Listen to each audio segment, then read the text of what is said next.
देखिए, भारतीय सिनेमा का इतिहास इतना पुराना है कि चाहे जो भी जनरेशन हो वो इससे कनेक्ट फील जरूर करती है। देव साहब का चलने का स्टाइल हो या फिर साधना हेयर कट, जनता बॉलीवुड को कॉपी करने से ना पहले पीछे रहती थी और ना ही आज पीछे है। आज भी कोई भी मूवी रिलीज हो जाए, लड़के लड़कियां तुरंत ही उस तरह के hair style, costumes, walking style सभी कुछ कॉपी करने लगते। लेकिन क्या ऐसे बॉलीवुड की वजह से हमारे समाज में रह रहे लड़कियों का फेमिनिज्म को लेकर मीनिंग बदल रहा है? चलिए आज की वीडियो में इसी सवाल का जवाब ढूंढने की कोशिश करते हैं। आज के दौर में कई चीजें बदल चुकी है, रहने का तरीका हो या पहनने का, हर चीज में एक बड़ा बदलाव आ चुकी है। और ऐसा ही बड़ा बदलाव लड़कियों के माइंडसेट में देखने को मिल रहा है, जहां शादी के बाद अफेयर्स रखना उनके लिए एक आम बात है, जहां शादी से पहले कई लड़कों से फिजिकल रिलेशन बनाना भी एक आम बात है, जहां माँ बनने के बाद भी किसी के साथ संबंध बनाए रखना आम बात है, जहां पैसों के लिए अपनी उम्र से 3-4 गुना बड़े आदमी से शादी कर लेना आम बात है। हम यहाँ लड़कियों की बात सिर्फ इसलिए कर रहे हैं क्योंकि सिनेमा में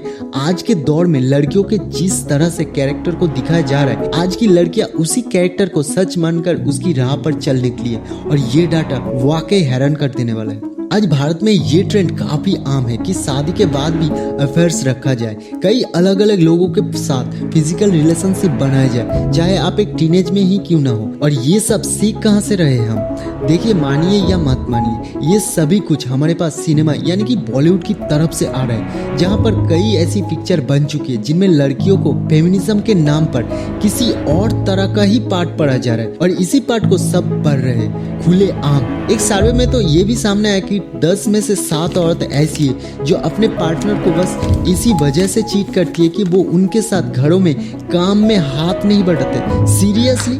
नहीं, सीरियसली। देखिए, कोई इस बात से अग्री करे या ना करे, लेकिन बॉलीवुड में जिस तरीके से औरत के रोल को दिखाया जा रहा है उसमें कई ऐसी बड़ी बड़ी चूक है जिनकी वजह से एक गलत मैसेज बाहर की जनता तक जा रहा है। वर्जिन भानुपुरिया जैसी पिक्चर बनाने का क्या मोटिव? अगर आप इस मूवी को देखेंगे तो आपको समझ आ जाएगा कि ये जो मूवी है सिर्फ ये मैसेज बाहर की लड़कियों तक भेज रही है कि जल्दी से जल्दी अपनी वर्जिनिटी को खत्म कर दो। आखिर किस लिए ऐसा पिक्चर का समझ में आना जरूरी है? इस बात पर इतना जोर क्यों? क्या इससे किसी लड़की का किसी भी पॉइंट पर फायदा होने वाला है? क्या वर्जिनिटी लूज करना जल्दी से जल्दी किसी लड़की के कैरियर पर या उसकी हेल्थ पर कोई बड़ा असर डालता है? इस सवाल का जवाब कौन देगा? Thank you for coming movie में भी आपको कुछ ऐसा ही देखने को मिलता है, जिसमें ऑर्गेज्म के नाम पर एक लड़की कई लड़कों के साथ फिजिकल रिलेशनशिप बना रही। इसका क्या मतलब है? ऐसा किस लिए कर रहे हो? क्या ये एक अच्छा मैसेज है जो समाज में जाना चाहिए? आपने दीपिका पादुकोण की गहराइयां मूवी भी जरूर देखी होगी, जिसमें चीटिंग का गेम इतनी आसानी से खेला जा रहा है मानो कोई क्रिकेट गेम हो।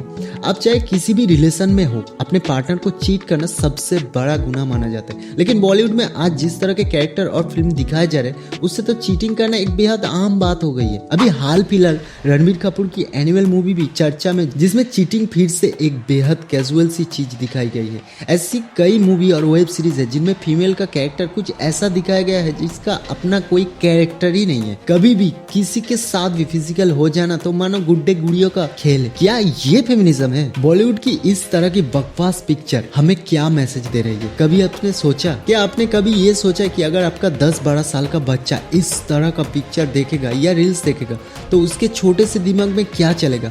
उसे तो पता ही नहीं है क्या सही है और क्या गलत। आज बॉलीवुड की ही वजह से हमारे संस्कार कहीं पीछे छूट गए हैं। आज लड़के हो या लड़कियां, उन्हें मंदिर जाना पसंद नहीं, उन्हें बड़ों का आदर करना पसंद नहीं, उन्हें सलवार सूट पहनना भी पसंद नहीं। और अगर किसी को पसंद भी आए तो उसे गुजरे जमाने का टैग दे देते कि भाई तू तो पुराने जमाने का मास्टरपीस है, तू वापस से पुराने जमाने में चला जा। आखिर ये चल क्या रहा है? क्या हमारी संस्कृति को फॉलो करना इतना खराब है? क्या किसी एक इंसान के साथ ट्रस्ट करके रिश्ते को कायम रखना गलत है? क्या ये सब करना आपको अनएडुकेटेड बनाता है? देखिए, मेरा तो ये बिल्कुल भी मानना नहीं है, क्योंकि इन सभी में एक औरत के कैरेक्टर को नीचे गिरता हुआ दिखाया गया है, जिसका अपना कोई वजूद, कोई स्टैंड नहीं। और यही वजह है कि बाहर बैठकर जो लोग इन मूवी को देखते हैं वो भी अपने आसपास की औरतों के बारे में यही धारणा बना ले। आज के टाइम पर बेहद जरूरी हो गया कि औरत घर से बाहर जाए, कमाए, अपने पैरों पर खड़ी है। लेकिन इस तरह से, जिस तरह से बॉलीवुड दिखा रहा है, ये गलत है। इस तरह से एक लड़का हो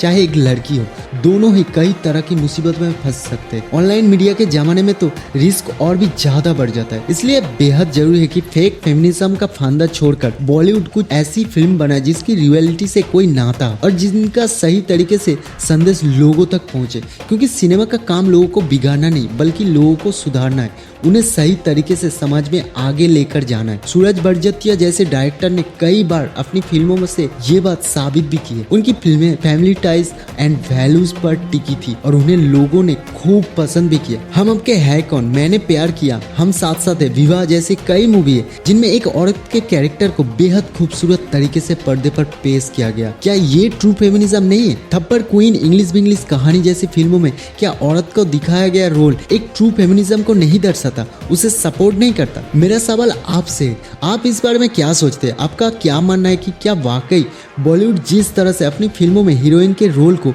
एक ऑब्जेक्ट की तरह पेश कर रहे हैं वो एक गलत संदेश नहीं दे रहा है? अपने जवाब हमारे साथ कमेंट में लिखकर जरूर शेयर कीजिएगा, हमें इंतजार रहेगा।